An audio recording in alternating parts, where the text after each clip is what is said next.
Hello class, this is a video tutorial on logarithmic equations. So far, consider all the equation solving techniques we know. So we know all of these regular solving techniques, and recently we've learned about using logs on both sides as well. To add to this techniques as well, another inverse we can take is that we can take the left hand side and right hand side as the power of the same base. So for example, 2x equals 8. We could raise both sides by the same base. Likewise for this, we raise the entire left hand side as the power of a base like so. Not to be confused, when we take this as the power, we don't separate these expressions. So this is incorrect. It would have to be all as one power. So this is what we're going to be using to solve logarithmic equations. Okay, so here we go. So for this, we can do this in a multitude of ways. The first and most obvious one here is, well, since it is log of base 4, I'm going to let both sides be the power of 4. So in reality, we're writing this as 4 to the power of log base 4 x plus 1. 4 to the power of log base 4, when it's a nice, neat expression like this, these cancel, leaving us just with x plus 1 equaling, and the right hand side the exact same thing happens. 4 to the power of log base 4 of 6. Those two, 4 and log base 4, cancel, leaving us with 6. And this solves as we normally would. So this is just x is equal to 5. You can check this in your calculators, but this is indeed how we would solve this equation. Okay, so let's do this again. Now, I know it's rather obvious that we just raise both sides by a power. And in this case, it was the power, well, the base 4, because it was log base 4. In this case, I hope you can see that it's log base 2. But before we do that, we should bring everything together as a single logarithmic expression. So using log laws, since we are adding two logs of the same base, these inputs become multiplied. So this becomes log base 2 of 3 times x plus 1 equaling 27. The reason why we do this is so that now when we raise this to the power of 2, it is a single expression like so. 2 log base 2.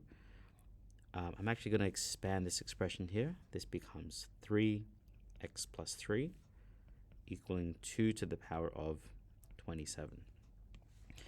Now notice how when we cancel this, we are left with 3x plus 3. If we had raised this to the power of 2, we would have gotten something like this: 2 to the power of log base 2 x plus 1 plus log base 2 of 3.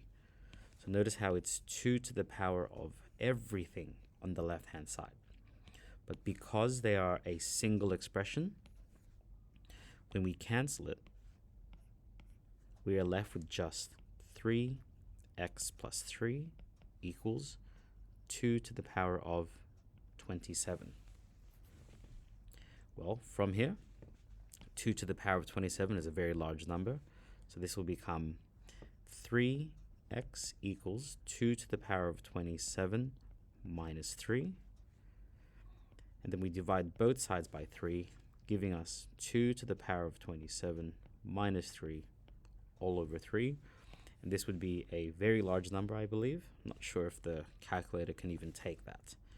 This will be 2 to the power of 27, take away 3, all over 3. I'm not sure if it'll even take it. Yeah, it's too large of a number. So we're going to leave it in this exact form. Let's make this a little bit neater. So 2 to the power of 27 minus 3 all over 3. That is the exact form of this result. Oh, sorry, I needed to erase this. Okay, so let's move on to the next two examples here. All right, so once again, as you can see here, they all have the same base, but before we take the log of this left-hand side, we should bring everything together. So this would give us log base 3 of these two inputs would now be multiplying. So this gives us x squared minus 2x equals log base 3 of x plus 10. Now we can raise both sides to the power of 3. So 3 log base 3 of x squared minus 2x.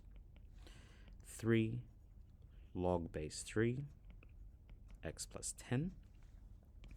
Well, we know now that this will cancel. Now this step that I've written here in purple, you can ignore and move straight to the next step, which leaves us with x squared minus 2x equals x plus 10. And I hope from here you can see that this is going to become a quadratic equation.